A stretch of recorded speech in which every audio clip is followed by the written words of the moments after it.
우리 같이 한 목소리로 함께 읽겠습니다. 너희 중에 병든 자가 있느냐? 그는 교회의 장로들을 청할 것이요 그들은 주의 이름으로 기름을 바르며 그를 위하여 기도할지니라. 믿음의 기도는 병든 자를 구원하리니 주께서 그를 일으키시리라. 혹시 죄를 범하였을지라도 사하심을 받으리라. 아멘. 아멘. 너희의 아픈 자들을 위하여 라는 제목으로 말씀의 은혜를 나누고자 합니다. 여러분, 우리가 성경을 늘 읽을 때 우리가 꼭 기억해야 하는 것은 성경에서 말씀하신 처음과 끝에 대한 이야기입니다. 시작이 무엇이며 끝이 무엇인지를 늘 잊지 말아야 합니다. 우리는 그 중간을 살아가고 있습니다. 근데 우리가 주일 설교나 새벽 설교에서 계속적으로 우리에게 요 시기에 주시는 말씀이 세속성에 관한 것이잖아요. 새벽 설교에서도 욥기를 통해서 하나님께서 세속성에 대해서 말씀하시고, 또 주일에 요한복음에서도 또 이 세속성에 대해서 계속 이야기를 합니다. 이것이 이제 우리가 의도적으로 이 주제를 우리가 정한 것이 아니라, 어쨌든 우리 광야교회에서는 성경 본문을 선택하고 그 성경 본문 전체를 어쨌든 하나하나 그 하나님의 말씀이 무엇인지 살펴보려고 강해 설교를 합니다. 그러다 보니까 이 강해 설교를 따라가는 그 진도나 이런 것을 우리가 이렇게 계획한 게 아니란 말이에요. 근데 시기적으로 이렇게 공통적으로 모든 주제가 하나로 이렇게 모아질 때 그것은 분명히 이 시기에 우리 광야교회의 교인들에게 주시는 말씀인 것을 예외 없이 여러분들이 그것을 받아들여야 합니다. 그래서 이 세속성의 문제, 너무나 안타까운 것은 정말 우리나라 교회에 있는 교회에서 최소한 주일에 교회 나가서 예배 드리는 것이 이게 당연한 것이고 이제 굉장한 노력을 하지 않아도 되는 사람들만을 한정해서 이야기할 때, 이게 최소한 주일 예배가 안정된 이 사람들, 아마 전체 교회의 교인들의 한 10% 정도밖에 안 될 겁니다. 1000만이라면 100만 정도 되겠죠. 그러면 그 10%의 사람들이 가지고 있는 신앙관, 그리고 인생관, 그것이 과연 하나님의 나라일까라고 하는 질문을 던져봤을 때 어느 누구도 자신 있게 그렇습니다라고 이야기하기가 어렵습니다.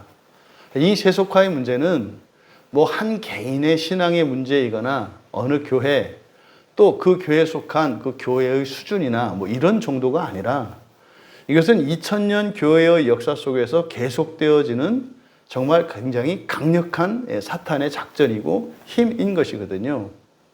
우리들이 그래서 모든 성경을 읽을 때는 늘 염두에 두어야 하는 것이 우리의 시작이 무엇이며 끝이 무엇인지를 늘 기억해야 합니다.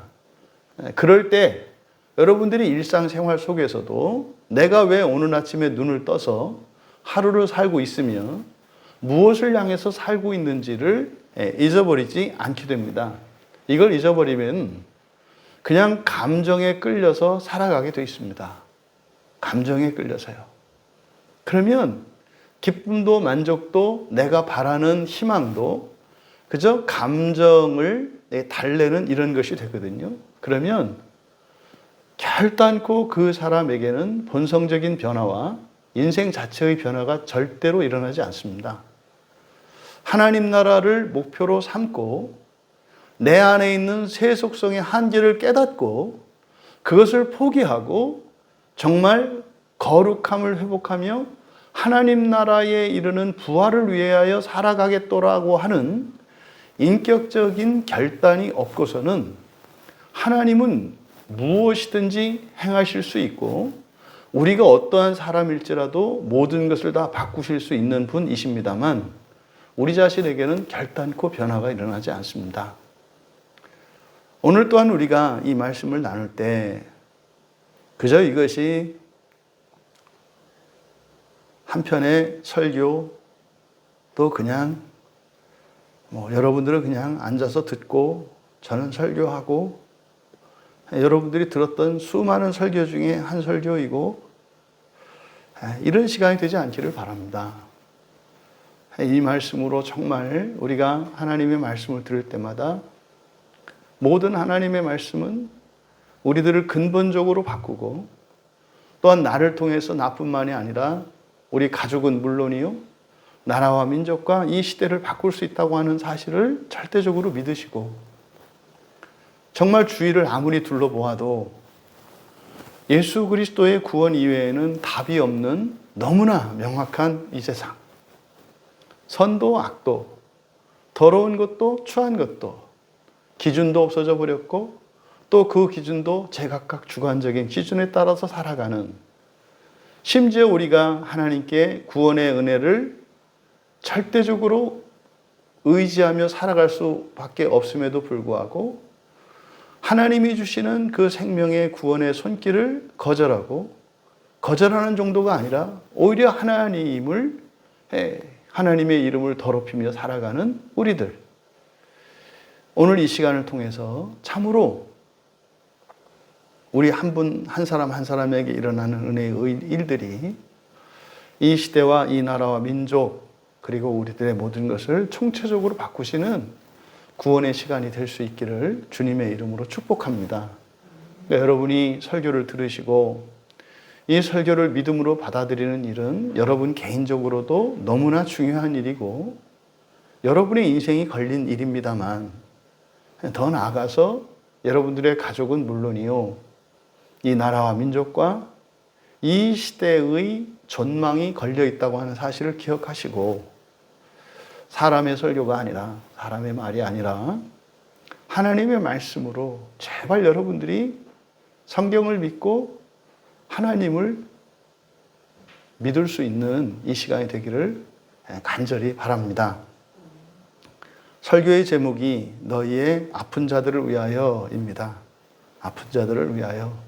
조심하실 것은 이 야고보서 전체에서 말씀하고자 하는 예수님의 동생인 이 야고보의 의도를 잊어버리시면 안 됩니다. 지금 이 야고보서의 주제가 뭐라고요? 하나님의 의입니다. 하나님의 의. 완전한 하나님의 자녀 되는 것이에요.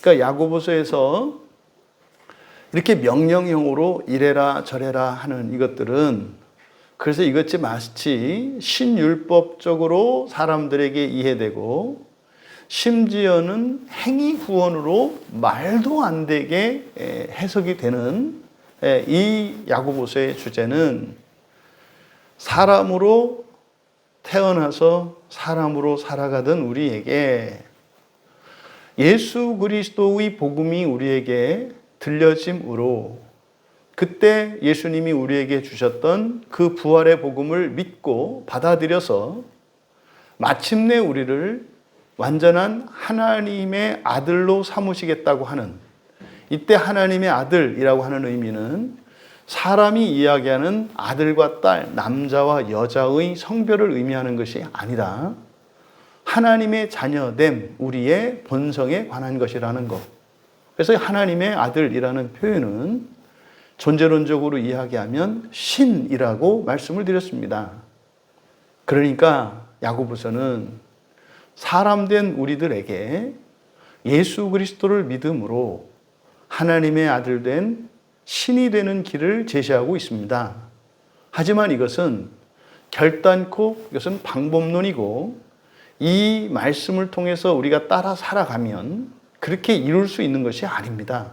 이것은 그 일은 하나님께서 전적으로 행하실 것인데 하나님이 행하시는 그 일에 우리가 기쁨으로 그리고 우리가 소원할 때 즉각적으로 그 효과가 우리에게 임하게 되는 겁니다. 만약에 우리가 그것을 원하지 않고 또 원하는 그것을 따라 살고자 하는 마음이 없으며 그런 실천이 없다면 그 구원의 시간은 지체될 것입니다.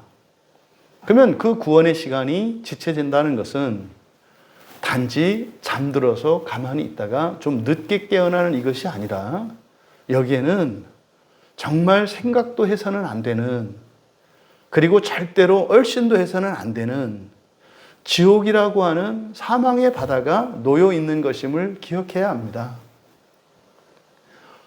왜 그리스도인들이 방만하고 고집스럽고 이렇게 주관적인 신앙생활을 하게 되는가?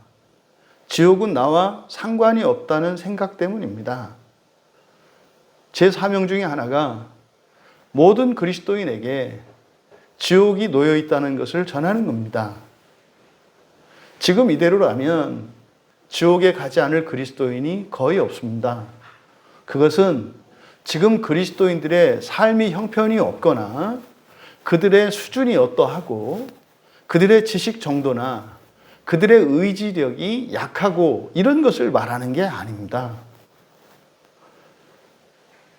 세상에서 의지가 가장 약하고 지식적으로도 가장 모자라고 감정도 엉망진창이고 헝클어진 실타래 같을지라도 죽음과 함께 즉시 그 나라에 임할 수 있습니다.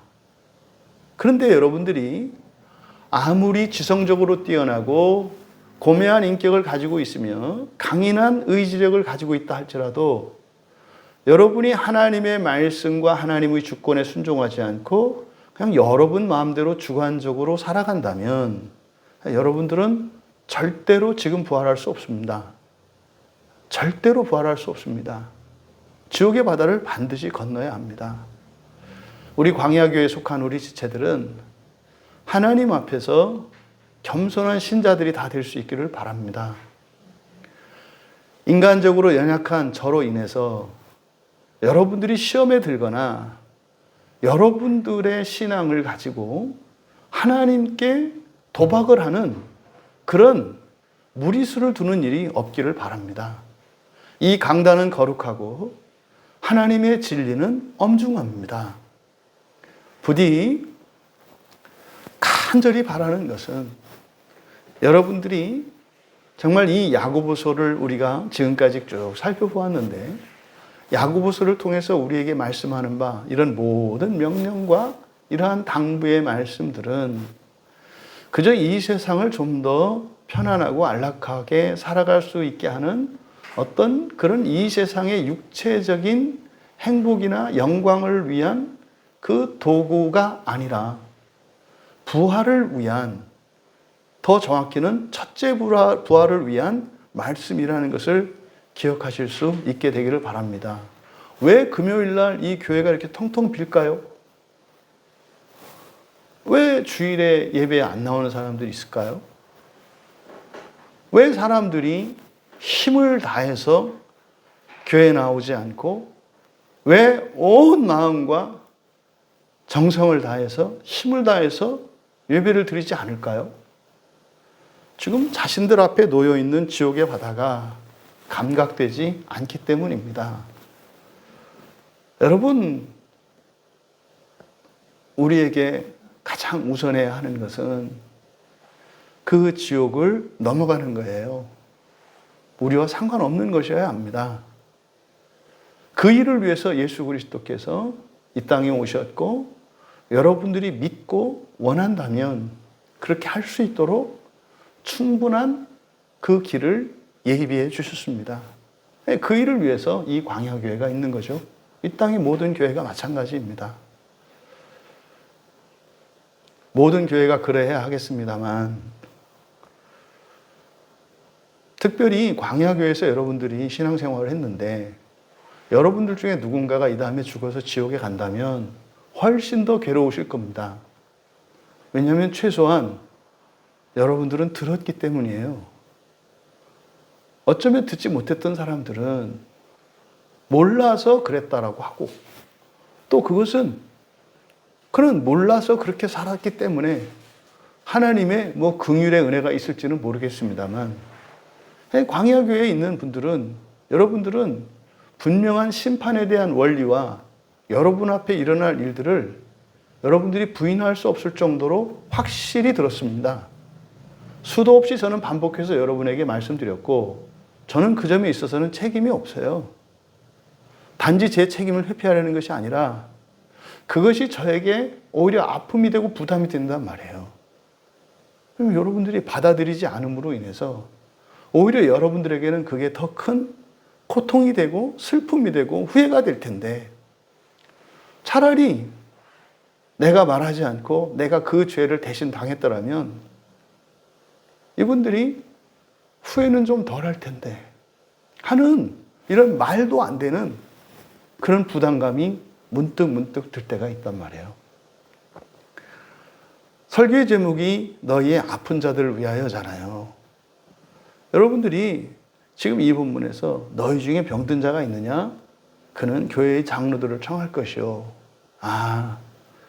누가 아픈 사람이 있고 병든 사람이 있으면 이렇게 해서 고칠 수 있다는 얘기구나. 예, 그런 의미도 분명히 포함되어 있죠. 근데 야고보는 그런 얘기하는 거 아니에요. 이 야고보서에서 말씀하는 주제가 뭐라고요? 부활이라니까요. 부활에 대해서 말씀하는 거예요. 어떤 부활? 첫째 부활에 대해서.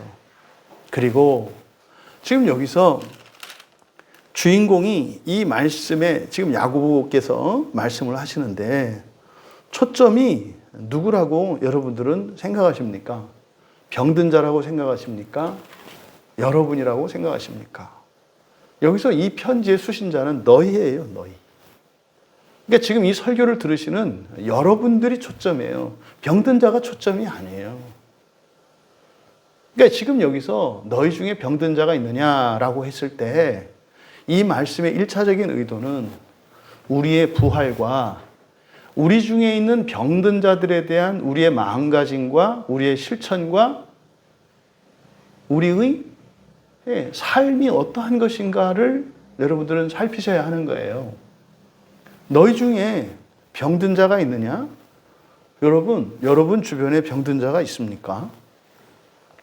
그럼 여러분은 여러분 주변에 있는 병든 자에 대해서 어떻게 생각하십니까? 그들에 대해서 관심이 있고 그들이 무엇을 느끼고 어떠할는지 또 그들에 대한 여러분들의 관심과 여러분들의 마음은 어떠합니까? 여기서 너희 중에 병든 자가 있느냐 했을 때 두리번 하면 안 되는 거예요. 우리 중에 병든 자가 있나? 여러분, 이미 내 주변에 있는 사람들에 대한 관심이 없다는 것은요, 하나님 나라에서 거리가 먼 겁니다. 하나님 나라는요, 다 함께 연합되어서 기쁨과 즐거움을 함께 나누는 나라가 하나님의 나라거든요. 여러분들이 사정이 어떠하든지 그것과 상관없이 여러분과 함께 하는 누군가, 1차적으로는 여러분의 가족이겠고, 2차적으로는 교회의 지체들이겠고, 3차적으로는 여러분들이 일상 가운데 함께하는 직장의 동료이거나, 또 보다 넓게는 이 나라와 민족과 이 시대의 인류이겠죠. 너희 중에 병든 자가 있느냐? 여러분, 있어요. 병든 자 없는 데가 어디 있습니까? 근데 여러분들은 누구의 병으로 인해서 여러분이 마음 아파하고 누구의 병으로 인해서 여러분들이 하나님께 기도하고 있습니까? 여기서 그냥 단순히 너희 중에 병든 자가 있느냐? 1차적으로 그런 거예요. 너는 너에게만 관심을 갖고 있느냐? 아니면 너희에게도 관심을 갖고 있느냐? 이렇게 물어보는 거죠. 부디 여러분 혼자만이 아니라 함께하는 우리죠. 우리에 대해서 관심을 갖고 살아갈 수 있는 우리 모두가 되기를 바랍니다. 여기서 먼저 병든 자라고 되어 있는데 스테네오라는 말입니다. 아는 부정적도어고 스테네오, 흔히 말해서 스태미나죠. 힘입니다. 힘을 내다. 그런데 부정적도 아가 붙어 있으니까 힘이 없다는 뜻이에요. 힘이 있다의 반대말, 힘이 없다. 그러니까 능력이 없다, 힘이 없다. 그러니까 너희 중에 힘이 없는 자가 있느냐? 이것은 단순한 병만을 이야기하는 게 아닙니다. 그래서 이 아스테네오라고 하는 말이 성경에 사용된 용례들을 살펴보면 첫 번째로 가장 기본적인 개념이 육체의 질병입니다. 그래서 지금 여기서는 병든 자라고 번역한 거죠. 예수님께서 뭐 병을 고치시지 않습니까? 그때 대표적인 것이 이 아스테네오예요. 그래서 마태복음 10장 8절, 그리고 뭐 마가복음 6장 56절, 누가복음 4장 40절, 요한복음 5장 3절, 여기에 보면은 병자, 그리고 각색병자 또는 많은 병자 이렇게 되어 있습니다. 그러니까 육체적인 각종 질병, 모든 질병 전체를 나타내는 말이기도 합니다. 이게 병들어 있는 거죠. 그럼 여기서 육체에 관한 질병이기 때문에 육체라고 하는 이 말 속에는 정신도 포함되어 있습니다. 그러니까 육체적인 질병이나 정신적인 질병이나 이런 문제들이겠죠. 이런 연약함도 포함됩니다. 이것이 첫 번째 개념이고, 두 번째로 바울 사도께서는 이 아스테네오, 힘이 없다라고 하는 이 말을 주로 믿음과 믿음의 이 말을 사용합니다. 그러니까 병든 믿음, 약한 믿음 할 때 이 아스테네오를 사용합니다. 그래서 로마서 4장 19절, 로마서 14장 12절, 그리고 고린도전서 8장 11절을 대표적인 본문으로 볼 수가 있어요. 그래서 바울 사도는 이 병든이라고 번역한, 그래서 약한이라는 의미로 믿음의 이 단어를 믿음의 수식어로 사용을 합니다. 또 고린도 후서 12장 9절과 10절에서는 이것을 그냥 단순한 육체적인 질병 또는 이게 믿음이 연약함, 여기에만 사용하는 것이 아니라 고린도 후서 12장 9절과 10절을 보면은 인간의 무능력 전체를 통칭하기도 합니다. 사실은 사람이 죄를 지음으로써 사람에게 부여되었던 이런 권능, 하나님이 사람에게 천부적으로 주셨던 이런 능력과 이 모든 것들이 사실 우리가 점점 퇴화되면서 굉장히 축소됐죠. 사람이 가지고 있는 이런 지성과 힘이라고 하는 것은 이 세상에 있는 모든 것을 능가하는 탁월한 존재였습니다. 그런데 이걸 다 잃어버렸죠. 그래서 무능력이라고 하는 의미로도 사용된다. 근데 바로 이 아스테네오, 힘이 없다라고 하는 의미를 가진 이것이 그러니까 사실상 이 세상을 살아가는 사람들의 이런 비참의 원인인 거예요. 사람들이 살아가는 비참함의 원인이 바로 이겁니다. 여러분이 일상생활 하시다가 어떤 어려움이 생겼어요. 그러면 너무 근시안적으로 당장 여러분에게 닥친 그 문제의 직접적인 원인만 생각하지 마세요. 그러면 거기에서 벗어나지 못합니다. 그 문제가 해결이 되면 금세 잊어버릴 거거든요. 모든 여러분들의 삶 속에서 여러분들이 겪는 불편과 어려움과 힘듦의 가장 기본적인 원인은 바로 이 무능력에 있습니다. 무능력이 있어요. 여러분에게 뭐 마르지 않는 그런 통장이 있다면 지금 여러분들이 하는 걱정의 대부분은 다 사라질걸요. 돈 가지고 해결될 수 없는 문제로 여러분들이 고민을 하고 계십니까? 가만히 생각해 보셔야 돼요. 근데 그리스도인들은요, 교회에 나오는 가장 근본적인 목적이 그거거든요. 여러분에게 무한한 돈과 무한한 권력과 능력이 있다 할지라도 그것으로 여러분이 해결되지 않는 그 문제를 인식한 사람들이 교회에 나오는 거예요.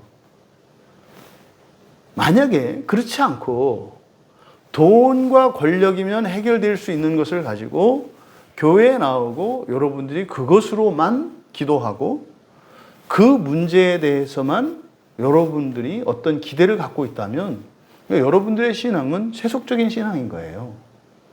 그런 문제가 없을 수 없죠. 왜? 우리에게는 무한한 돈과 무한한 권력이 없어요. 그러니까 당연히 육체적인 필요와 삶의 필요가 있기 때문에 그런 기도 제목이 없을 수 없고요. 또 그런 필요를 채워주실 것에 대한 기대가 없을 수 없어요. 또 성경은 그것에 대해서 약속을 하기 때문에 그것이 문제가 아닙니다. 그런데 문제는 뭐예요? 그게 다라는 거예요. 그게 다라는 거예요. 이게 세속적인 거라니까요. 이게 주님이 그렇게 주일마다 적지 않은 사람들이 교회에 나와서 예배를 드리는데 주일마다 주님께서 마음 아파하시고 막 상을 뒤집었고 뭐 성전에서 그렇게 하신 것은 요즘 말로 하면은 강단을 뒤집어 엎으시는 거겠죠, 뭐. 그렇죠? 강단을 뒤집어 엎고. 네. 앉아있던 환전상이 뭐 여러분들 아니에요? 여러분들 헌금하고 그걸 바꾸려는 거 아니에요? 하나님의 은혜로. 내게 없는 능력과 내게 없는 기회를 하나님이 이거 받고 달라고. 이거 환전상이잖아요. 네? 그럼 보세요. 다 회초리를 내쫓는 거 아니겠어요? 헌금 바구니 다 뒤집으실 거고요. 강대상 엎으실 거고요. 다 내쫓는 그거 아니겠어요? 근데 그게 주님이 막 진노하시고 이러는 것이 아니라 뭐라고요? 피눈물을 흘리시면서. 예수님이 아니고서는 해결될 수 없는 문제. 그것이 과연 여러분들에게 문제로 인식되는가? 예수님만이 해결하실 수 있는 그 구원이 여러분들에게 믿어지고 있는가? 그런 게 있기라도 하다고 인정은 하는가? 여러분들이 한번 스스로 돌아보셔야 해요. 그래서 이 아스테네오라고 하는 이 무능력, 육체적인 질병, 정신적인 질병, 또는 이런 믿음이 부족하고 연약한 것, 이 모든 것들, 이게 사실은 타락한 이후에 인간의 운명, 인간에게 굴레로 씌워진 운명 같은 거죠. 전지전능한 사람이 없어요, 이 세상에. 없어요. 근데 그거는 교회 안에서뿐만 아니라 교회 밖에 있는 모든 사람들이 공통적인 문제 아닙니까? 그리고 그것을 해결하는 방식이 다른 거죠. 교회 안에 있는 사람과 교회 밖에 있는 사람이 해결하는 방식이 다르고 문제 인식이 다른 거예요. 내가 지금 가난해요. 그랬을 때 교회 밖에 있는 사람들은 단지 가난한 거예요.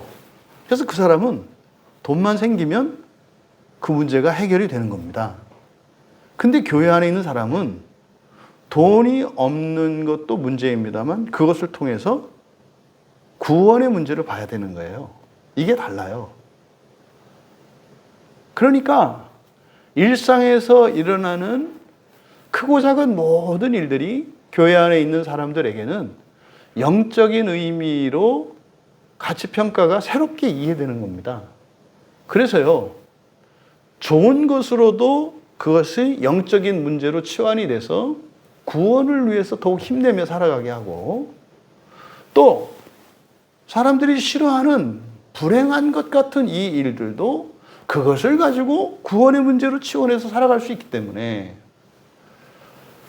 넘치는 부요함도, 그리고 최소한의 필요에도 못 미치는 극빈한 생활 속에서도 이 사람들은 다 기뻐할 수 있는 거예요. 무엇으로? 이루어가는 구원으로요. 여러분들이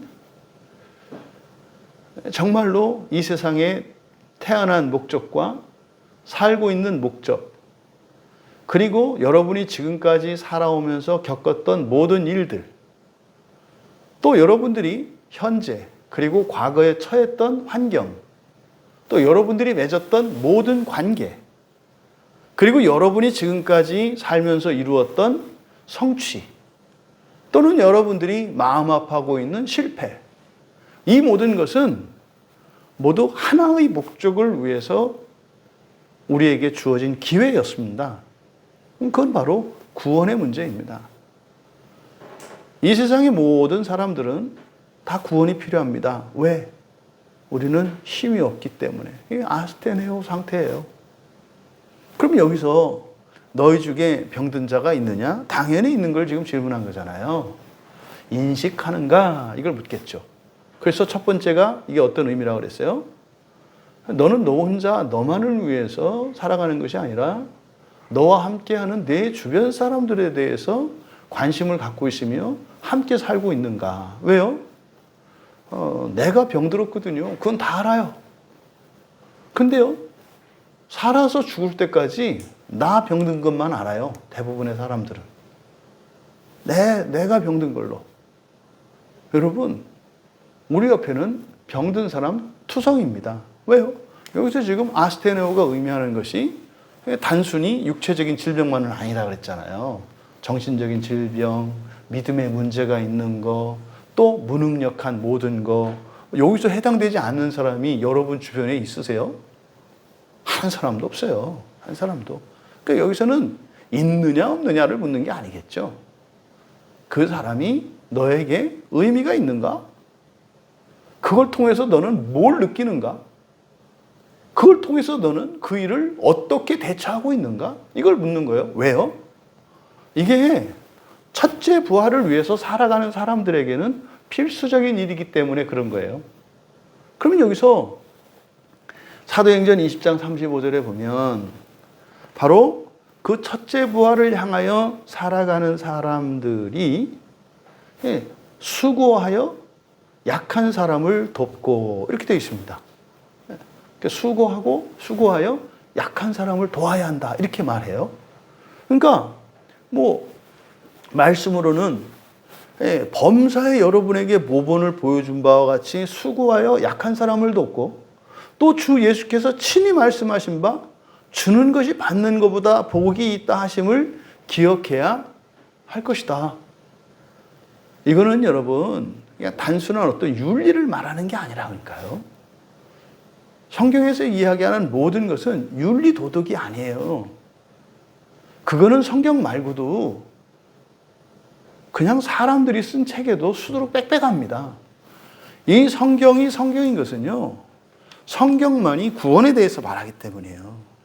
성경만이. 그러면 이 성경에 쓰여 있는 많은 명제들, 이런 명령, 교훈, 지식 이런 것들이 있는데 성경에 있는 내용과 비슷한 내용들을 담고 있는 경전들이 많아요. 많다고요. 차이점은 뭐예요? 다른 모든 경전들은 윤리적으로, 도덕적으로, 그리고 지상의 삶을 살아가는 우리들의 필요를 채우도록, 그리고 이 사회가 그런 건강한 사회가 되도록 우리에게 이야기하는 겁니다만 성경은 그게 아니에요. 성경은 구원의 문제라니까요. 여기서 말하는 구원이라고 하는 것은 이루어가야 할 구원을 말하는 거죠. 왜 우리가 이루어가야 합니까? 미래의 구원, 이루어질 구원, 그게 부활인데 부활의 시간이 다르기 때문이에요. 부활의 시간이 같지가 않아요. 동시에 부활이 되는 게 아니라 부활의 시간이 다르다고요. 어떤 사람은 하나님 나라가 임하는 그때에 즉시 부활에 이르는 사람이 있는가 하면 마지막에 임하는 사람도 있다 이 말이에요. 그러면 그 하나님 나라가 이 땅에 임할 때 처음에 즉시 부활하는 것과 마지막에 임하는 것 사이, 이것이 뭐예요? 이게 지옥의 시간이에요. 근데 이 지옥의 시간이 어떻다? 무한하고 영원하다. 영원하다라고 하는 것은 끝없다는 개념이 아니라 그랬죠. 영원하다라고 하는 이 말 자체가 가지고 있는 의미는 뭐예요? 한정된 기간이에요. 근데 그걸 왜 영원하다 그래요? 영원한 것처럼 느끼기 때문에 그래요. 하루가 1000년 같다고 말씀하거든요. 하루가. 그러면요, 이게 단순히 시간적인 문제가 아니라 질적으로 양적으로 똑같이 적용되어야 합니다. 그러니까요, 지옥의 1초는 최소한 시간적으로 1000초 이상 되는 거고요. 네? 그리고 지옥에서 느끼는 1g의 무게는 1000g이 되는 거고요. 1kg가 되는 거고요. 네? 지옥에서 느끼는 1cm가 1000cm가 되는 거예요. 그러니까 지옥은 여러분, 우리가 상상할 수 있는 이상으로 험하고 두렵고 고통스럽고 슬프고. 그래서 어떻게 해요? 그냥 이를 갈며 슬피 울 수밖에 없다고 예수님이 말씀을 하거든요. 그래서 성경의 이 모든 말씀들은 지옥을 넘어갈 수 있도록 주신 말씀이지 그저 뭐 사람이 되라든지 이런 게 아니란 말이에요. 다른 사람들보다 좀 나은 사람이 되라 이런 게 아니란 말이에요. 만약에 그런 거라면 말입니다. 사람이 날 때부터 타고난 능력이 다르고 환경이 다르기 때문에 그 구원 자체가 이거는 불평등한 게 되고 불공평해요. 하나님 잘못된 거란 말이죠. 수준이 아니에요. 뭡니까? 현재의 여러분입니다. 현재의 여러분. 현재의 여러분에게 하나님의 말씀 한마디 한마디가 그렇게 천금보다도 더 귀하고 무겁게 여러분들에게 받아들이셔야 돼요. 여기서도 마찬가지입니다. 바로 사도행전에서 말씀한 것처럼 약한 사람들을 수고하여 돕는 것, 이것이 첫째 부활을 위하여 살아가는 사람들에게 필수적인 거라는 거예요. 그러니까요, 이거는요, 수고하여 약한 사람들을 도우라고 그랬을 때, 뭐 나의 형편이 어떻고, 내가 힘이 있고 없고, 이런 게 없어요. 그냥 무조건 여러분들은 살아가실 때 어떻게 하셔야 돼요? 수고하여 약한 사람들을 도와야 돼요. 그런데요, 너희 중에 약한 자가 있느냐? 여러분들이 지금까지 살면서 그렇게 하지 않은 이유가 여러분 주변에 그 병든 자가, 약한 자가 없기 때문이었습니까? 아닐 거죠. 여러분이 최고로 아팠기 때문이죠. 여러분이 최고로 아팠기 때문이죠. 내가 최고 아팠고 내가 아파서 나 하나도 건사할 수 없었기 때문에 여러분이 돌아보지 못한 거죠. 여러분, 그거는 주님이 하실 일 아니에요? 여러분을 도와주실 분은 주님 아니세요? 여러분들에게, 여러분도 병들어 있고 여러분도 약한 것을 아는 여러분들에게 성경에서 주변에 있는 약한 자들을 도우라고 하실 때는 피도 눈물도 없는 그런 조폭 같은 사람이 우리에게 명하는 걸까요? 그 말에는 네 문제는 내가 해결해 줄게. 이게 이렇게 느껴지지 않나요? 여러분, 너희 중에 병든 자가 있느냐고 물어본 것은 여러분들이 그들을 도울 수 있기 때문입니다. 도울 수 있기 때문이에요. 그러면 지금까지 우리들이 살면서 내 주변에 있는 그 병든 자를 돕는 일들이 있었다면 그건 사실은 하나님께서 주신 은혜였겠죠. 은혜였겠죠. 근데 여러분들이 여기서 생각해 보셔야 돼요. 여러분들이 그런 병든 자들, 어려운 사람들을 도우면서 살았어. 근데 여러분 문제가 해결이 안 돼. 이건 이상한 거예요. 이건 이상한 거예요. 나에게는 구원이 안 일어나는데 나는 그런 실천들만 있었어. 이거는 뭔가가 문제가 있는 거예요. 둘 중에 하나죠. 이거를 시킨 하나님이 나를 앵벌이 시켰거나 나를 동원한 거죠. 일본에서 우리 징용 문제 가지고 지금 시끄러운데 그런 거죠. 그런 하나님이었거나 아니면 내가 그들을 도운 게 아닐 수 있어요. 여러분 이거 조심하셔야 돼요. 여러분들이 누군가를 돕는 행동이나 돕는 실천이 있는데 그게 돕는 게 아닐 수도 있다고요. 그게 사치와 허영일 수도 있다는 것을 여러분들이 기억하셔야 돼요. 그게 만약에 여러분들이 누군가를 도왔어요. 그런데요, 그 돕는 그 일이 여러분들에게 어떤 보상으로 주어준다는 의미가 아닙니다. 그러면 반드시 여러분을 도우시는 하나님의 은혜의 일들이 여러분 삶 속에 없을 수가 없어요. 그럴 수가 없어요. 만약에 그렇게 되면 어떻게 될까요? 우리는 자랑하게 될 겁니다. 자랑하게 될 겁니다. 하나님, 나는 하나도 받은 거 없이 이렇게 다른 사람을 위해서 희생하고 살신성인했습니다. 나를 희생해서 누구를 살렸습니다.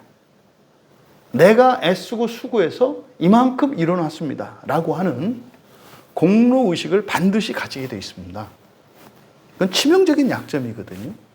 치명적인 약점. 그러니까 돕는 자는요, 사실상 여기서 말하는 돕는 자는 돕는다는 것을 몰라요. 왜요? 돕고도 여전히 마음이 아플 거니까요. 도왔지만 도운 게 아니라 다 돕지 못한 그것 때문에 오히려 마음 아파할 거니까요.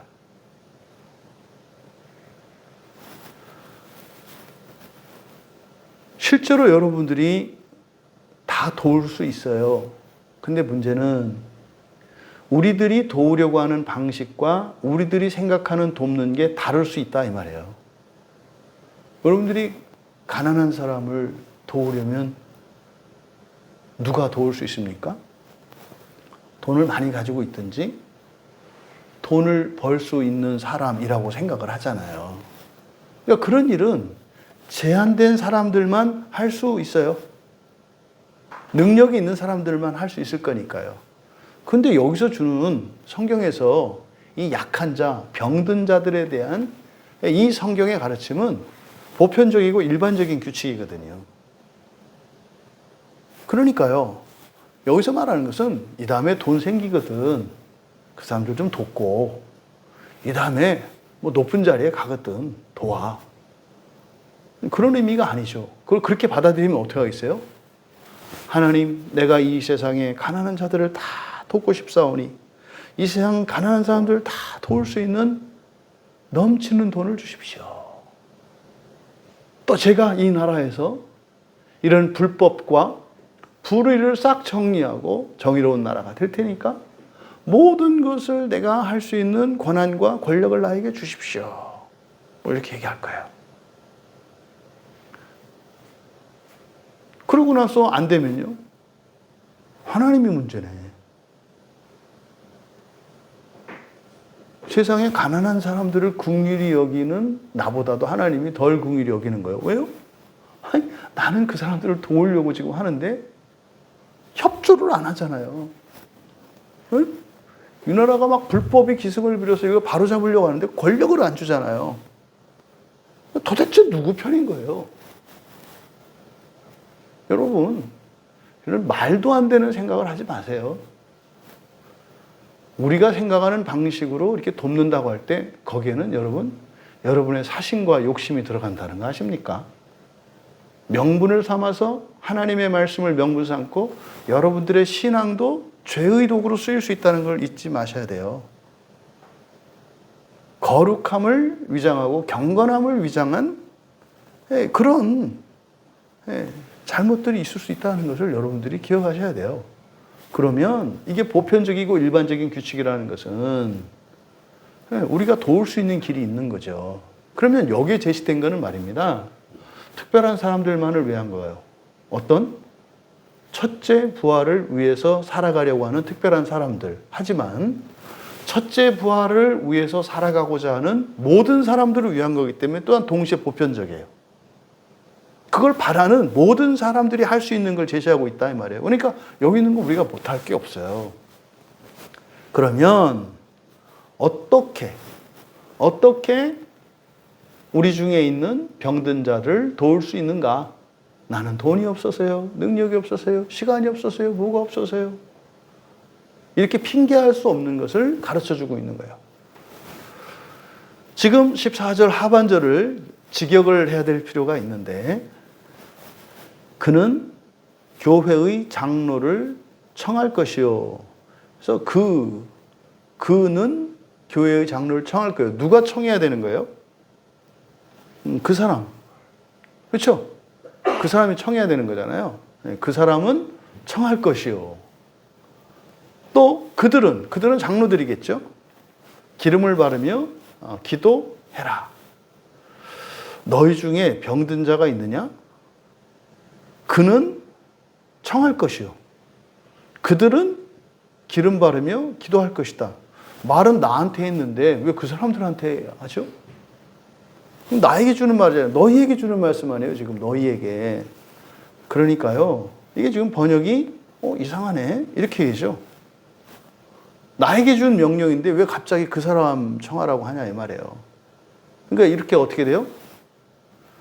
이걸 이제 성경을 잘못 이해하는 거죠. 여러분 중에 병든 자가 있을 때 누구 탓을 하겠죠. 에이구, 장로들이 기도해야 되는데, 목사가 신방 가야 되는데 안 해. 왜 저래? 뭐 이러겠죠. 그러니까 여러분들이 매우 성경적인 태도예요. 근데 그게 진짜 성경이 아니라 잘못된 성경이지. 너희한테 준 건데 지금 그렇게 이해하니까 여기 그대로 직역하면 이렇게 되는 거예요. 그러니까 우리가 해야 될 일에 대해서 말하는 거예요. 우리는 누굽니까? 첫째 부활을 소망으로 살아가는 우리예요. 첫째 부활을 살아가는 우리들이 꼭 해야 되는 거. 그게 뭐예요? 나 혼자만 위해서 살지 말고 내 주변에 있는 사람들을 위해서 함께 살아가라는 거거든요. 그렇게 하지 못했다면 너만 생각하면서 살아온 것은 아닌지 생각하라는 거예요. 왜 나만 생각하면서 살았다는 거예요? 네가 첫째 부활이 뭔지 마지막 부활이 뭔지 모르기 때문에 그랬다고 지금 깨우쳐 주는 거잖아요. 그대로 직역하면 이렇게 됩니다. 그에게, 그는이 아니라 그에게 교회의 장로들을 청하게 하라예요. 그에게 교회의 장로들을 청하게 하라. 그리고 그들은 장로들이겠죠. 그들은 주의 이름으로 기름을 바르며 그를 위하여 기도하게 하라예요. 기도할지니가 아니라 기도하게 하라.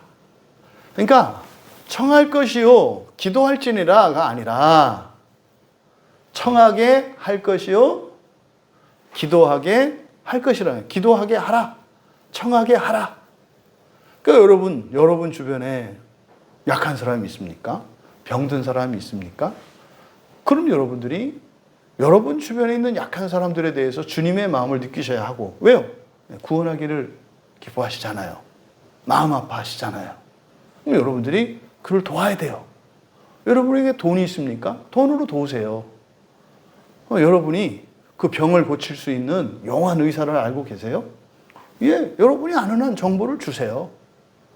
여러분이 도울 수 있으면 도울 수 있는 것으로 도우세요. 하지만 그게 없습니까? 상관없어요. 이 두 가지예요. 도움이 필요한 그 사람에게 뭐하게 하라? 교회 장로들을 청하게 하라. 그리고 교회의 장로들에게 뭐하게 해라?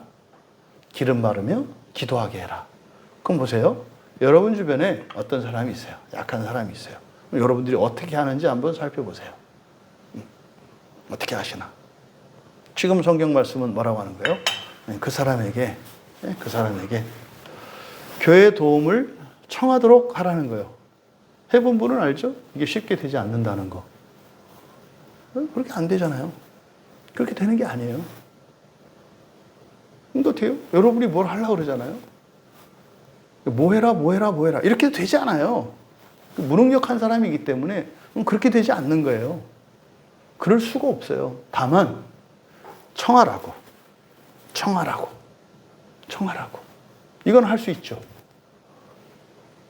그 다음 두 번째가 뭐예요? 장로들에게 기도하게 하라는 거예요. 여기 부탁하는 거겠죠. 그럼 이제 장로에게, 그러니까 이제 우리 교회로 말하면 어떻게 해요? 여러분 주변에 누군가가 구원이 필요한 사람이 있어요. 뭐 이게 정신적이든 육체적이든 뭐 영적이든 이런 게 있어요. 그럼 어떻게 되는 거예요? 이제 우리 교회 장로는 뭐 저 하나밖에 없으니까 저한테 얘기를 해야 되겠죠. 기도하게 하는 게 뭐예요? 첫째 알려주는 거고요. 그 필요가 뭔지 알려주는 거고요. 근데 또 하나 뭡니까? 여기서 기름 부으며 기름을 바르며 청하게 하라. 그러면 이렇게 구원이 필요한 사람을 위해서 여러분이 해야 될 일은 그들에게 사실은 뭐 하라는 겁니까? 구원을 요청하도록 하라는 거죠. 요청하도록 하라는 거. 그 다음에 그 일을 위해서 교회 장로들이 있는 거고, 장로들이 그들을 구원할 수 있는 길이 있다는 거잖아요. 그게 뭐예요? 기름 바르며 기도하는 거라는 거예요. 그럼 여러분, 여기서 바로 장로들을 청하게 하라. 장로들을 청하게 하라. 이게 이제 방법이라는 거죠. 뭐 그런 거 있죠. 이거, 야야야야, 이거 이렇게 해서 목사님한테 기도받아. 목사님한테 도움을 청해. 뭐 이런 거겠죠. 여러분들이 할 수 있는 거. 그런 거겠죠. 그래서 허락을 내는 거예요. 어떻게 해서든지 만날 수 있도록 그 기회를 만드는 거예요. 그 사람을 위해서 여러분들이 할 수 있는 것을. 그 다음 도와줘야 되는 그 장로들에게 기름을 부으며 기도하라 그랬는데, 먼저 여기서 기름을 붓는다는 의미가 뭘까? 여기서 기름을 붓다라고 할 때 뭐 쏟아 붓는 것도 있고 바르는 것도 있고 여러 가지가 있잖아요. 여기서 이제 붓다라고 부으며 붓다라고 번역된 말이 RA4거든요. RA4. 이 RA4라고 하는 말은 이렇게 사실은 물을 위에서 아래로 붓는 이런 행위가 아니고요. 여러분 마사지 할 때 이렇게 기름 바르는 거예요. 이게 바르다라는 뜻입니다. 바르다. 이 RA4는. 근데 이 기름을 바르는 행위, 기름을 바르는 이것이 성경적으로는 마가복음 6장 13절에 보면은 예수님께서 할 때 이게 치료 행위예요. 그러니까 기름을 이렇게 바르는 이것이 치료 행위 중에 하나입니다. 또 마가복음 16장 1절 그리고 누가복음 7장 38절에 보면 이게 장례 의식이에요. 죽은 사람에게 장례를 치를 때 시체에 기름을 바른단 말이에요. 이게 사실은 거룩하게 하는 행위거든요. 그러니까 장례 의식 가운데 하나가 기름을 발라요. 기름을 발라요. 뭐 우리나라 같은 경우에는 이제 염습을 하죠. 염습을 할 때 어떻게 해요? 깨끗이 씻습니다. 시신을. 깨끗이 씻는 행위. 근데 성경에서, 그러니까 유대의 전통에서 어떻게 하는 거예요? 그걸 물로만 씻는 게 아니라 기름을 바르는 거예요. 기름을. 그 다음, 이제 구약에 보면 이것이 창세기 31장 13절에 이제 베델이 이제 야곱이 베델에 이제 거기 하나님 전을 삼잖아요.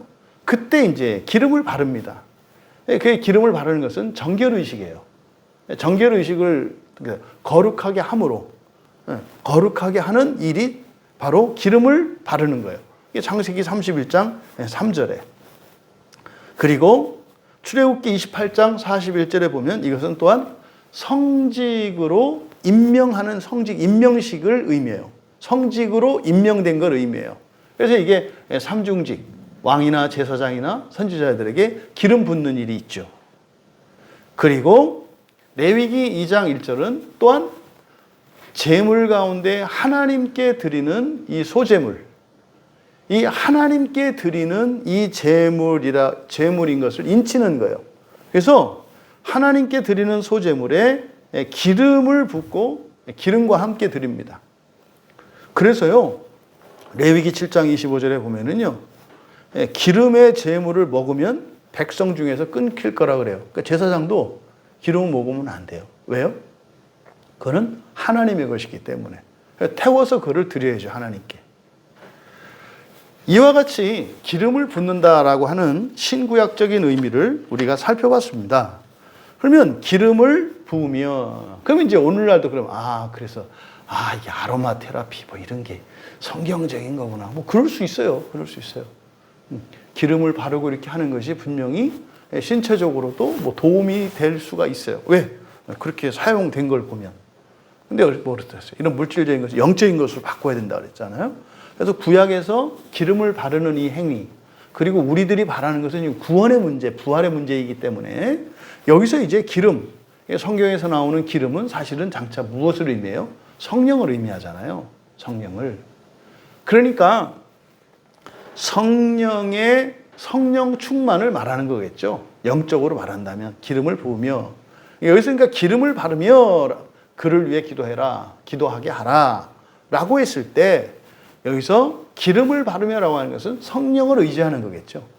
성령을 의지하고 또 성령이 그에게 부어지도록 기도하며 뭐 이런 의미겠죠.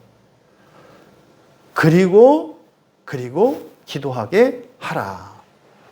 여러분, 실제로 예수님이 제자들을 보내시면서 제자들에게 주신 사명이 뭡니까? 하나님 나라 복음을 전파해서 회개하도록 하는 거. 회개가 뭐라고요? 이 세상이 아니라 하나님 나라를 위해서 살게 하라는 거예요. 회개의 핵심은. 죄 지은 거, 뭐 한 거 이런 거를 말하게 하는 게 아니라 이 세상을 위해서 살던 이들에게, 다시 말해 세속주의적인 삶을 살아가던 사람들에게 거룩한 삶, 하나님 나라를 위하여 살게 하라는 게 회개의 근본적인 개념이에요. 그냥 어떤 도덕적이고 인격적이고 이런 결함, 나쁜 습관 이거를 하나하나 죄에 대해서 고르치는 것도 그것도 회개의 한 열매이겠습니다만 근본적으로 회개는 뭐예요?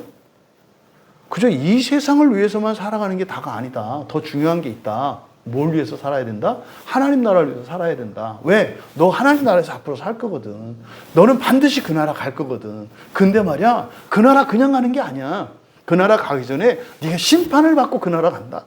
근데 그 심판을 받아서 예를 들어서 100점 맞으면 즉시 가는데 100점 못 맞으면 나머지 공부해야 돼. 이게 심판의 개념이에요. 근데 말이지, 네 능력으로 100점 맞는 게 아니라 예수님이 100점 맞게 해주신대. 예수님이 100점 맞게 해주신대. 그래서 죽음과 즉시 들어갈 수 있대. 그 예수님이 그러면 어떻게 100점 맞게 해주신대? 예수님만 믿고 예수님만 따르면 그렇게 해주신대. 그게 뭐예요? 그게 신앙생활이에요.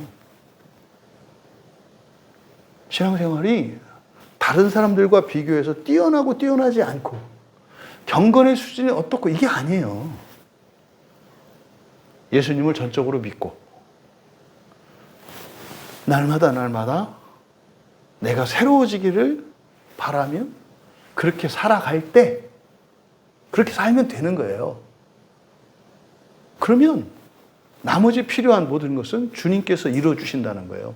이게 회개하라는 말의 핵심이죠.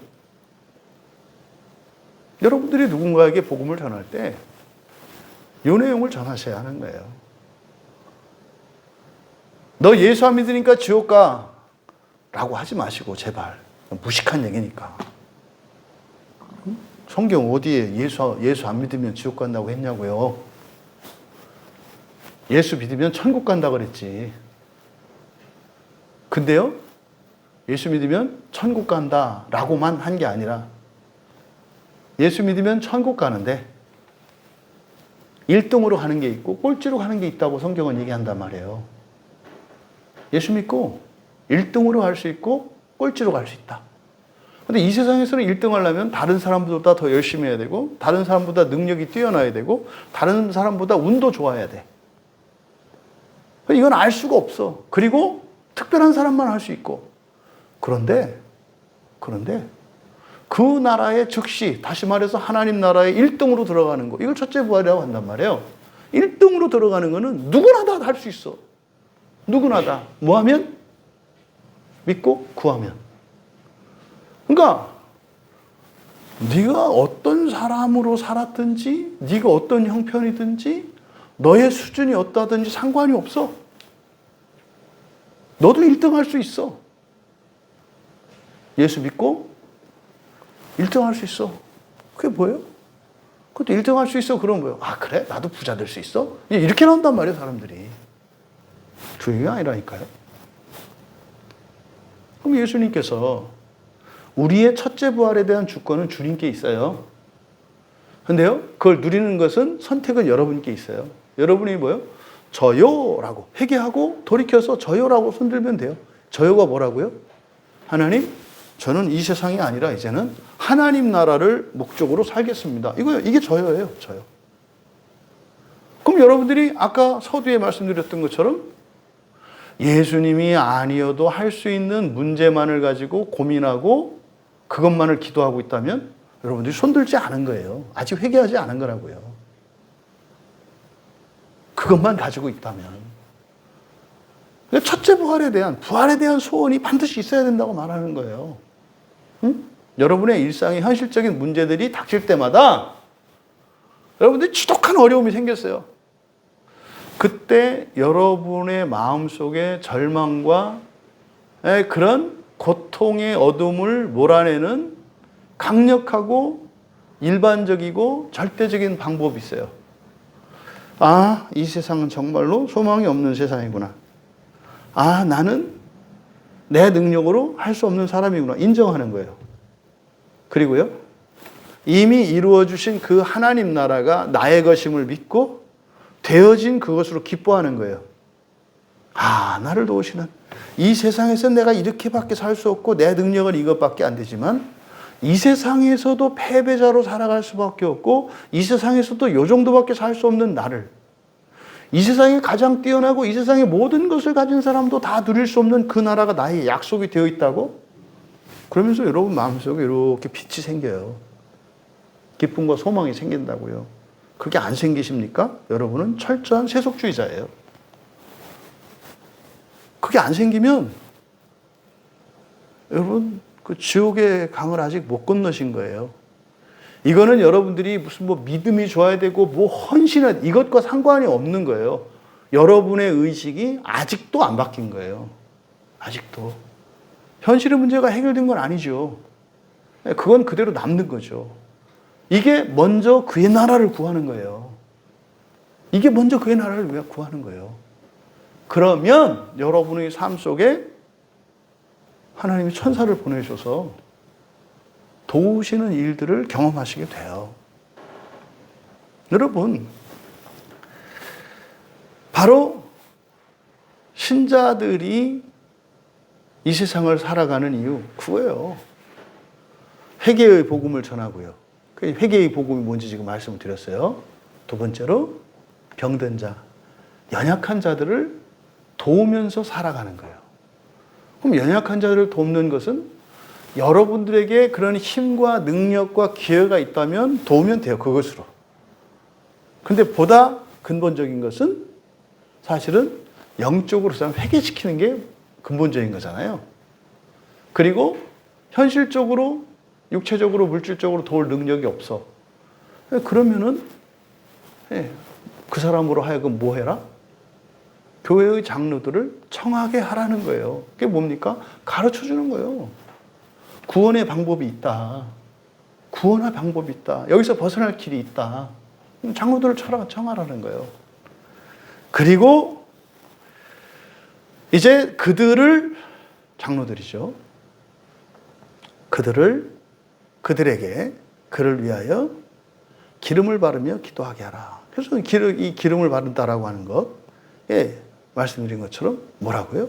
이게 이제 성령을 의지해서 그들에게 기도해 주는 거예요. 그런데 여기서 말입니다. 좀 이상하게 돼 있어요.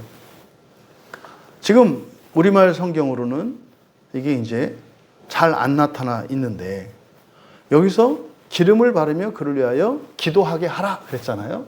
기도하게 하라. 이때 이 기도는 그 약속의 기도일까요? 필요를 구하는 간구일까요? 그냥 여러분 생각해 보세요. 간구일까요? 간구일까요? 만약에 간구라면 이 장로들은 이 사람을 오늘 처음 봤잖아요. 그죠? 예를 들어서 누군가가 내 주변에 어떤 우리 교인이 있어요. 근데 그분 주변에 누군가가 이렇게 연약한 자가 있어요. 그분에게 얘기했어요. 교회 장로, 목사님한테 목사님해서 와서 좀 이렇게 기도해달라 그래. 그리고 예수님이 목사님이 도와주실 수 있어. 이렇게 말할 수 있어요. 그랬더니 그 사람이 뭐 이제 다 해보고 했다 이제 뭐 이제 할 거 없으면 뭐 손해볼 것도 없고, 그러니까 그래, 그럼 한번 와보라 그래. 뭐 그러지 않겠어요? 그렇게 해서 이제 가지 않겠어요? 제가 이렇게. 가서 정말 성령을 의지해서 이제 그 사람에게 이제 기도를 하겠죠. 제가 그분을 봤을 때 제 마음이 간절할 것 같으세요? 그러지 마세요. 그러면 목사가 죽어요. 모든 아픈 사람들을 볼 때마다 간절해지면 제가 어떻게 삽니까? 응? 우리 교인들 아프고 힘든 거로 간절해 하는 것도 죽겠는데 그 사람들까지 다 간절해지면 또 어떻게 살아요? 간절해지지 않아요. 죄송합니다만. 그러니까 간절하게 어떤 간절한 필요를 구할 수가 없어요. 이 장로들, 목사들을 이렇게 너무 과대평가하지 마시고, 그리고 너무 혹사시키려고 하지 말고, 자기들도 그 간절히 구하는 게 얼마나 힘든지 알면서 왜 간절한 기도를 시키려고 그래? 간구겠어요? 약속의 기도겠어요? 그래, 이제 좀 마음이 안정이 되네. 약속의 기도예요. 프로시코마예요, 프로시코마이. 약속의 기도예요. 그러니까요, 그런데 말이죠. 이 프로시코마이가 약속의 기도인데 그것은 사실은 목적이 뭐라 그랬죠? 이 프로시케. 약속의 기도의 목적이 뭐라 그랬죠? 프로스라 그랬잖아요. 프로스. 하나님께 가는 게 목적이라 그랬잖아요. 그러니까 어떤 기도의 제목이 생겼어. 그럼 이것 때문에 하나님께 더 나아가게 되는 거. 이게 프로시케예요. 이게 약속의 기도의 핵심이에요. 그럼 보세요. 그 우리 지체의 주변에 있는 병든 사람 또는 어떤 인생에 문제가 생긴 사람이 이제 도움을 청했어요. 찾아갔어요. 그 사람을 위해서 이제 기도한단 말이에요. 성령을 의지해서. 이게 기름을 바르며 기도하는 거예요. 근데 그때 기도가 프로시케래요. 그러면은요, 기도는 제가 하잖아요. 그럼 그 기도를 통해서 1차적으로 누가 유익을 얻어요? 누가 유익을 얻어요? 기도하는 제가 유익을 얻죠. 프로시케 기도의 1차적인 목적이 뭐라고요? 하나님께 가는 거라니까요. 그럼 기도하는 제가 그 유익을 얻어요. 왜? 그 아픈 사람, 그 병든 사람을 만나면서 제가 하나님 앞에 더 가게 돼요. 하나님 앞에 더 가게 된다는 게 어떤 의미인지 아시죠? 우리가 어떻게 하나님께 더 나가죠? 회개해야 돼요. 회개하는 게 하나님께 가까이 나가는 거예요. 그러면 제가 여러분의 주변에 있는 누군가의 도움을 위해서 저를 청해서 저로 하여금 기도하게 하셨을 때 이제 저는 이제 기도하게 되는데 그러면 현재 상태로는 안 되잖아요. 그죠? 하나님의 은혜가 필요하잖아요. 그럼 제가 하나님께 더 가까이 가야 되잖아요. 그래서 이 사람 때문에 이 병든 자, 이 아픈 사람 때문에 제가 먼저 어떻게 해야 돼요? 제가 회개해야 돼요. 그러니까 요청을 받을 때 저는 어떻게 했어요? 가서 기도해주고 병 고쳐서 우리 교회 데리고 와야지 이렇게 하는 게 아니라요. 저는 덜컥 하는 거예요. 왜요? 제가 회개해야 되거든요. 회개하지 않으면 프로시케가 되지 않아요. 고난의 결단을 먼저 해야 된다고요. 고난의 결단을. 내가 싸우고 있던 죄가 있어. 근데 누군가가 도움을 청했어. 저한테는 어떤 의미로 들리겠어요? 너 자꾸 머뭇거리지 말고 회개해 라고 들리는 거예요.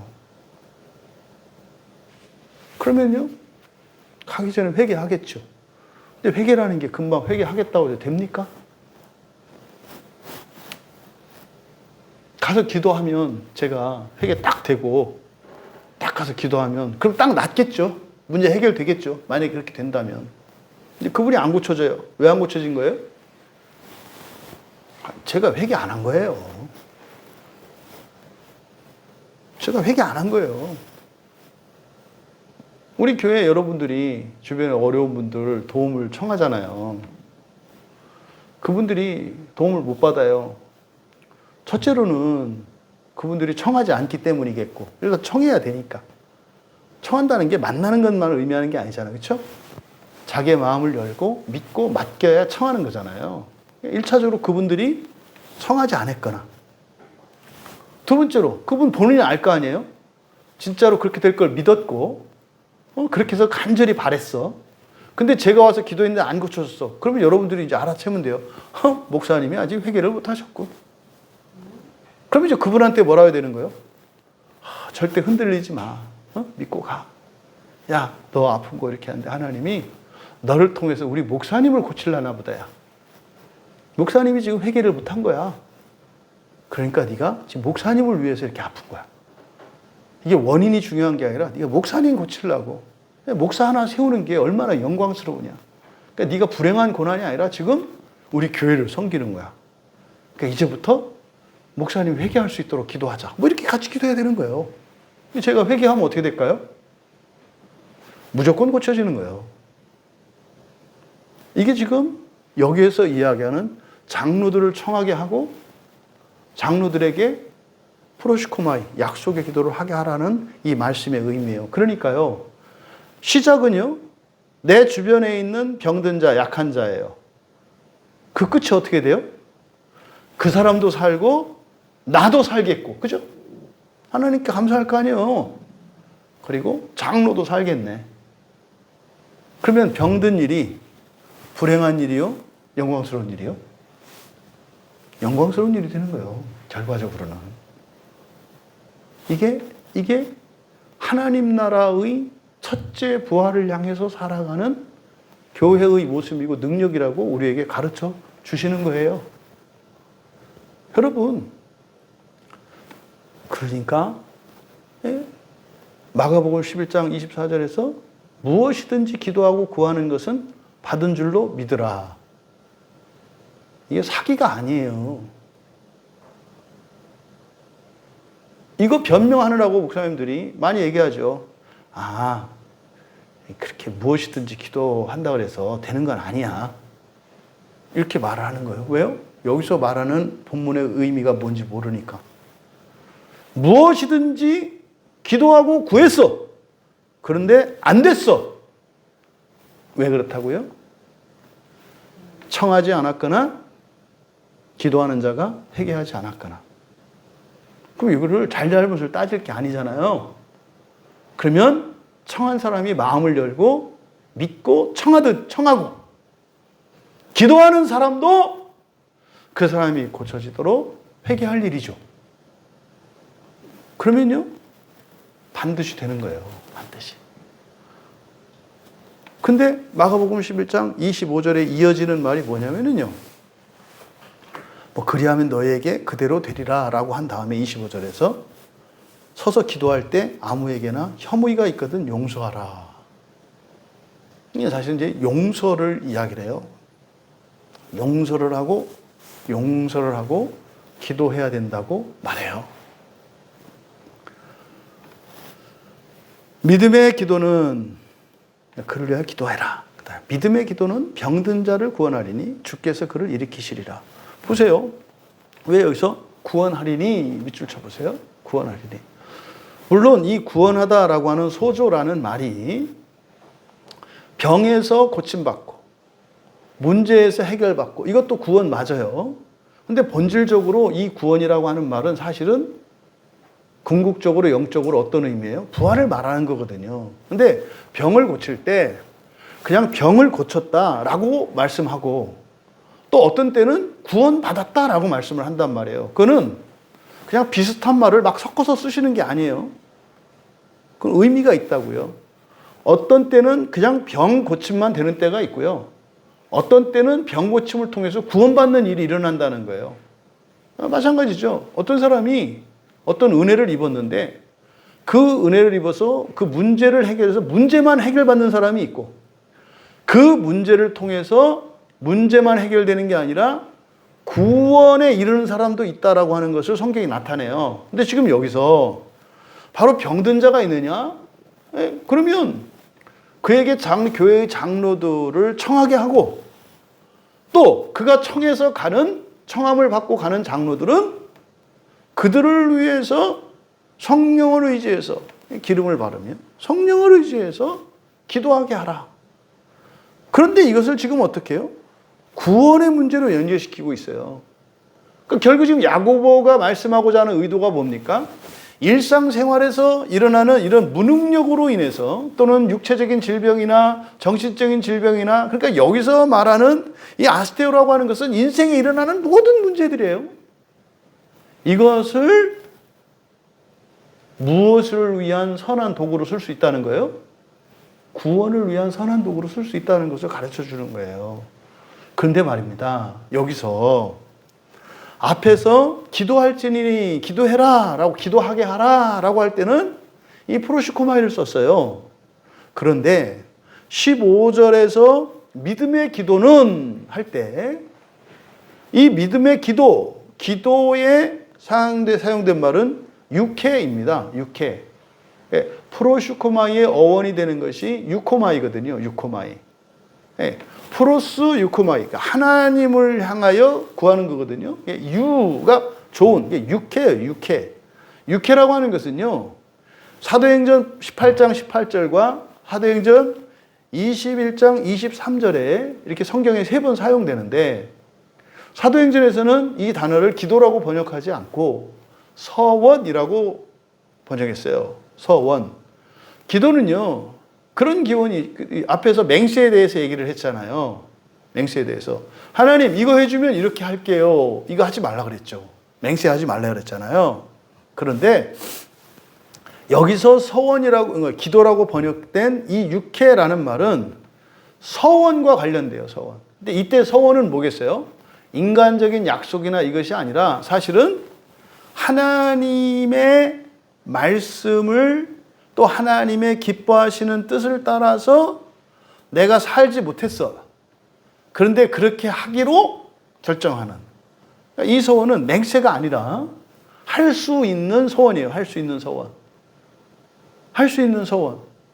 이거 뭐겠어요? 당연히 해야 되는 것이겠고, 당연히 해야 되는 것이겠고, 그리고 할 수 있는 거겠죠. 그러니까 결과적으로 뭐예요? 할 수 있는데 안 하고 있던 것을 하기로 소원하는 것. 이게 육회예요. 이게 육회. 그러니까 여기서 믿음의 기도는 할 때 바로 여기에 왜 프로시케가 아니라 육회라고 썼을까? 그러니까 1차적으로 이 육회 그러면 이거는 약속과 관계없어요. 그러니까 여기서 좀 우리가 유추해 볼 수 있는 게 있거든요. 믿음의 기도, 믿음의 기도. 그러니까 여기서 믿음의 기도는 굉장히 광범위한 기도죠. 굉장히 광범위한 기도죠. 그러니까 심지어 이 기도는요, 기독교인이 아니어도 할 수 있는 기도죠. 왜? 프로시케라고 하는 것은 하나님의 약속을 따라서 하나님의 말씀에 의지해서 하는 거니까 하나님을 믿어야 되고 하나님의 말씀을 알아야 된단 말이에요. 근데 여기서 육회라고 하는 것은 그것과 상관이 없어요. 그러니까 이 믿음이라고 하는 것은 어떤 믿음일까요? 확신이에요. 확신. 고쳐질 것이다. 문제가 해결될 것이다. 그래서 여기서 말하는 이 믿음의 기도라고 번역된 이 육회라고 하는 것은 범종교적인 거예요. 범종교적인 거. 그런데 병든 자를 구원하리니 라고 했어요. 그러니까 왜 여기다 소조를 썼을까? 병드는 게 목적이 아니라는 거죠. 그러면 여기서 믿음의 기도는 병든 자를 구원하리니 라고 하는 이 말씀의 1차적인 의미,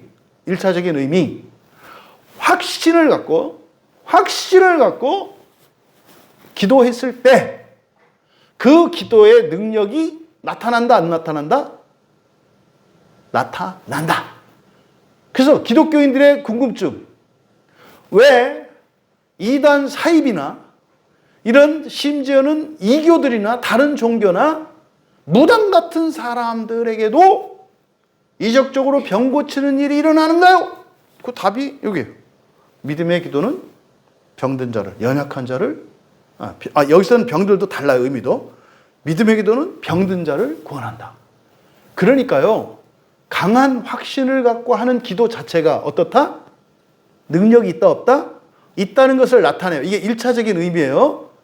여기서 지금 병든 자라고 할 때는 앞에서 이야기한 아스테네오와는 상관이 없어요. 여기서 병든 자, 그러니까 14절의 병든 자와 15절의 병든 자는 다른 단어를 사용하고 있거든요. 그러니까 15절의 병든 자 할 때 이 병들다, 아프다, 약하다, 이거는 캄노라는 말을 썼어요. 캄노. 이 캄노라는 말은요, 힘을 소진해서 지치는 것을 말해요. 무리해서 여러분들이 병이 나지요. 그러니까 어떤 병원균이나 아니면 어떤 그 병원균이나 이런 바이러스나 이런 것 때문에 걸리는 병, 그러니까 외부적인 요인에 의해서 걸리는 병은 앞에서 이야기한 아스테네오예요. 이게 약하다, 병들다. 근데 여기서 이 캄노, 아프다라고 하는 것은 뭐예요? 자기에게 원인이 있는 거예요. 자기에게. 자기가 몸을 잘못 사용해서 아파. 자기가 괜히 지나가다가 벽에다 부딪혀가지고 머리가 깨졌어. 요거는 캄노예요, 캄노. 근데 지나가는데 어떤 사람이 돌멩이를 던져서 맞아가지고 다쳤어. 그거는 아스테네오예요. 만약에 머리가 딱딱했더라면 돌이 깨지고 내 머리가 안 깨졌을 거거든. 이게 아스테네오예요. 그런데 이 캄노는 뭐예요? 내가 괜히 가다가 전봇대다 들이받았기 때문에 그래도 둘 다 아픈 거는 똑같이 아파. 근데 원인이 다르다 이 말이에요. 그럼 이 캄노는 힘이 소진된 거예요. 그러니까 나 스스로 나에게 원인이 있는 거예요. 그러니까 이런 것들은 고칠 수 있다. 그러니까 여기서 이제 좀 더 구체적으로 이런 거 있어요. 진짜로 귀신들에 의해서 막 병이 걸린 신병에 걸렸어. 에? 진짜로. 진짜로. 그거는 무당들이나 이런 사람들이 고칠 수 있을까요? 없을까요? 그건 못 고쳐요. 하나님이 하시는 거예요. 근데 고쳐지는 건 뭐예요? 그 사람에게 원인이 있을 때 고쳐진다 이 말이에요. 그 사람에게. 왜 그럴까? 이 사람이 자기가 믿는 그 사람을 절대적으로 신뢰하게 되면은 믿음이 생겨서 자기 안에 들어온 이거를 일으키는 그 근본적인 원인을 내쫓을 수가 있는 거죠, 이거는. 그러니까 이런 영적인 진리를 여기서 우리가 유추해낼 수 있어요. 근데 이렇게 광범위하게 이야기한 것은 뭐예요? 혼동하지 말라는 거죠. 이렇게 해서 병에서 고쳐지는 것 자체가 목적이 아니라 뭐가 목적이다? 구원이 목적이라는 것을 이야기하려고 하는 거예요. 구원이 목적이다. 병이 고쳐지고 여러분들이 가난해서 가난한 사람이 부자가 되는 거 이게 목적이 아니다 이 말이에요. 그걸 통해서 뭐가 일어나야 되는 거예요? 구원이 일어나는 거예요. 그럼 바꿔서 얘기해 볼까요? 여러분들이 교회 안에서 신앙 안에서 어떤 인생에 문제가 있어. 근데 여러분이 세속적이야.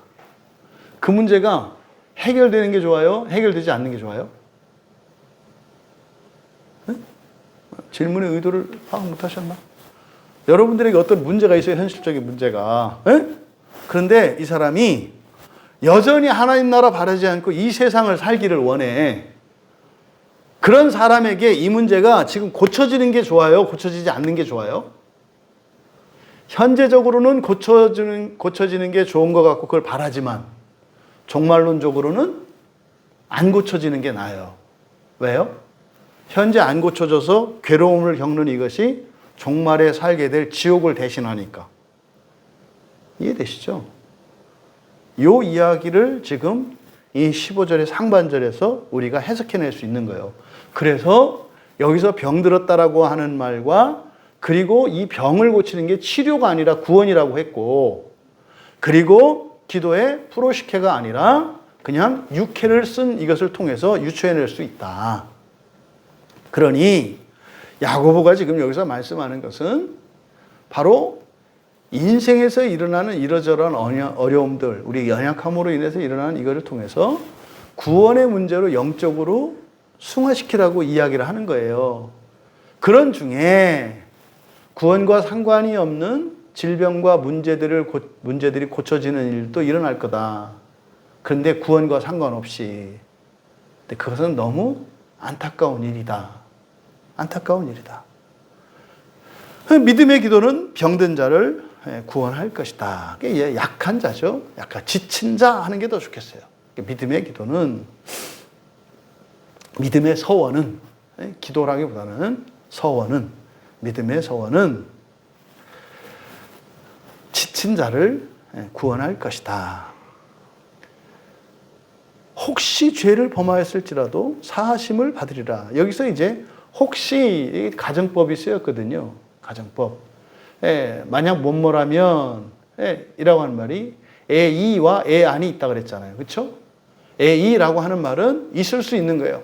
여러분 중에 오늘 저녁을 드시지 않고 오셔서 배고프신 분이 있다면 오늘 하나님이 주시는 은혜로 배고프지 않게 되기를 축복합니다. 그럼 여러분들이 밥 안 먹을 수도 있잖아요. 그죠? 근데 이제 제가 그때는 에이라는 말을 쓴단 말이에요. 근데 여러분 중에 오늘 예수님을 직접 보고 오신 분이 계시다면 배가 하나도 안 고프실 거래요?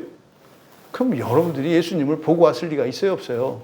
없잖아요. 불가능하잖아요. 이럴 때 애안이라는 말을 쓴단 말이에요. 그래서 이 애안이라고 하는 이 조건절을 이끄는 접속사가 절대적인 불가능한 것은 아니겠습니다만 이것은 굉장히 예외적인 경우에 쓰는 접속사예요. 여기에 지금 애안이라고 하는 말을 접속사를 썼거든요.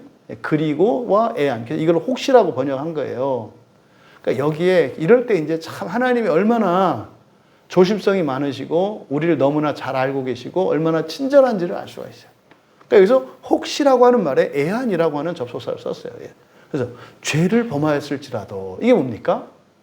질병, 다시 말해서 우리 인생에 일어나는 이런 연약함의 문제, 이런 것들이 죄가 원인일 수 있다 없다?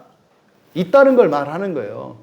그런 게 원인일 수 있다 이 말이에요. 그러니까 모든 질병과 인생의 문제가 직접적으로 죄가 원인이진 않아요. 자기의 죄가. 그런데 그럴 수도 있어요. 근데 여기 애안이라는 말을 썼으니까 가능성만 열어놓은 거지. 그러니까 이거는 뭐예요? 사실은 우리가 인생을 살면서 겪는 이런 문제들이 직접적인 죄가 원인이기보다는 그렇지 않은 경우가 더 많다고 얘기를 하는 거죠. 여기 지금 15절 하반절에 담긴 밑에 깔려있는 의도예요. 하지만 죄가 원인일 수도 있다라고 하는 거죠. 얘는 이중적인 의미야. 죄가 원인일 수도 있어.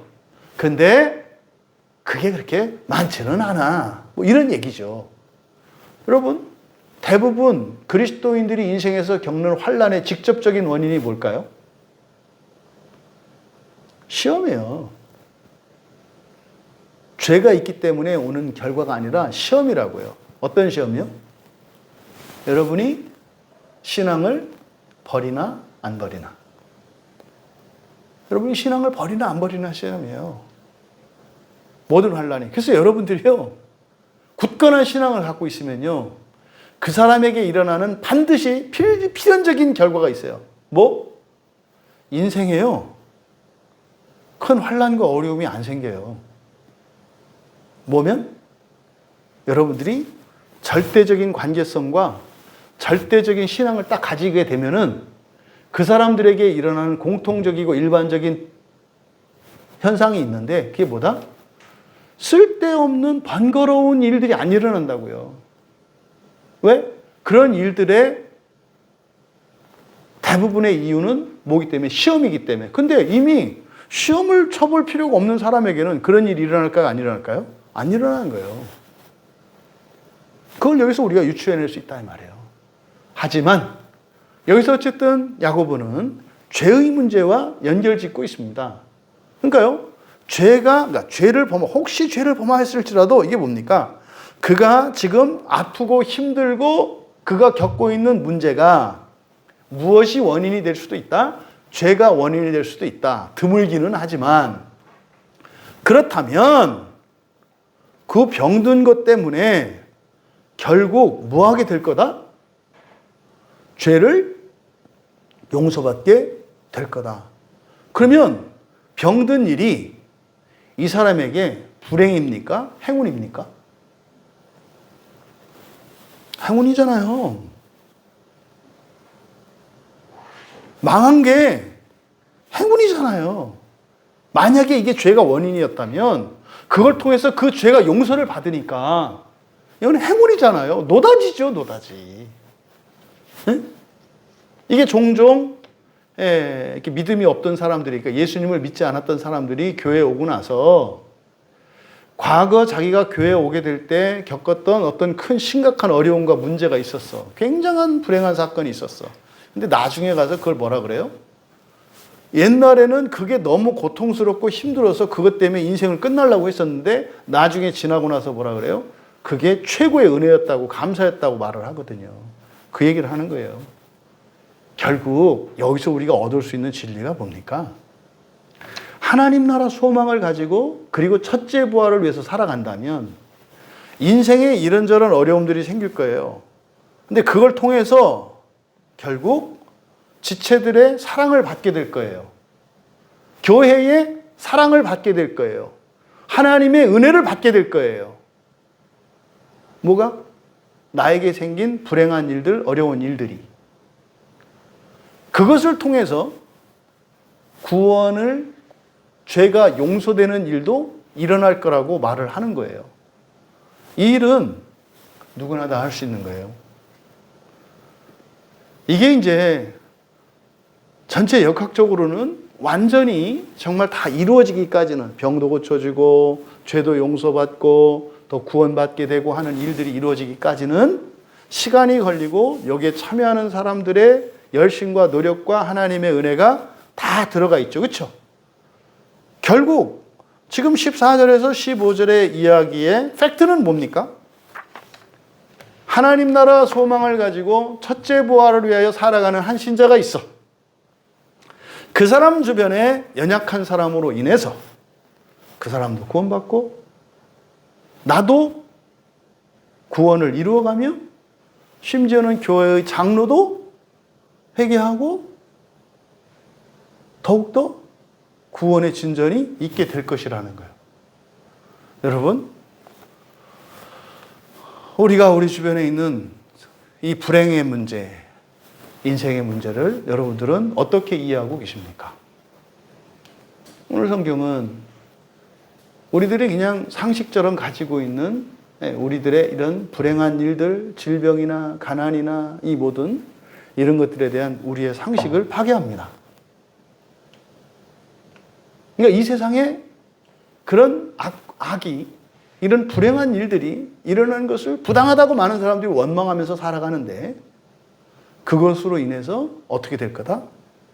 오히려 구원의 진전은 더 일어날 것이고 나도 교회도 그 사람들도 결국에는 하나님을 사랑하고 첫째 부활을 향해서 다 함께 살아가게 될 것이다.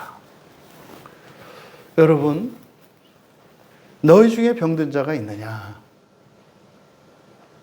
이 말씀을 통해서 첫째 부활에 대한 소망, 하나님의 의를 위하여 살아가야 할 성도들에게 주시는 이 야고보의 교훈이 실제적이고 여러분의 인생에 대한 이해가 바뀌고 그리고 여러분들의 삶의 태도와 여러분의 살아가는 방식과 생각들과 이런 것이 다 바뀌어서 나는 물론이고 내 주변에 있는 이런 어려운 이들을 위해서 함께 그들을 도우며 살아갈 때 그 한 사람이 겪은 어려움으로 인해서 모두를 구원하시는 하나님의 구원의 은혜가 우리 지체들 모두의 일상 가운데에서 날마다 경험될 수 있기를 주님의 이름으로 축원합니다.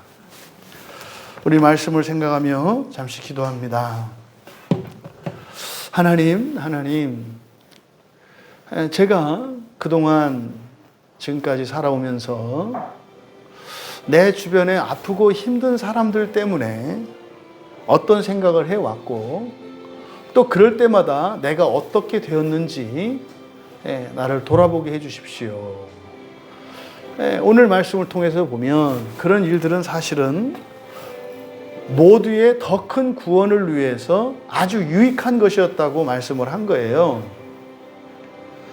근데 우리들은 그동안 어떻게 살아왔는지 한번 돌아보며 기도합시다.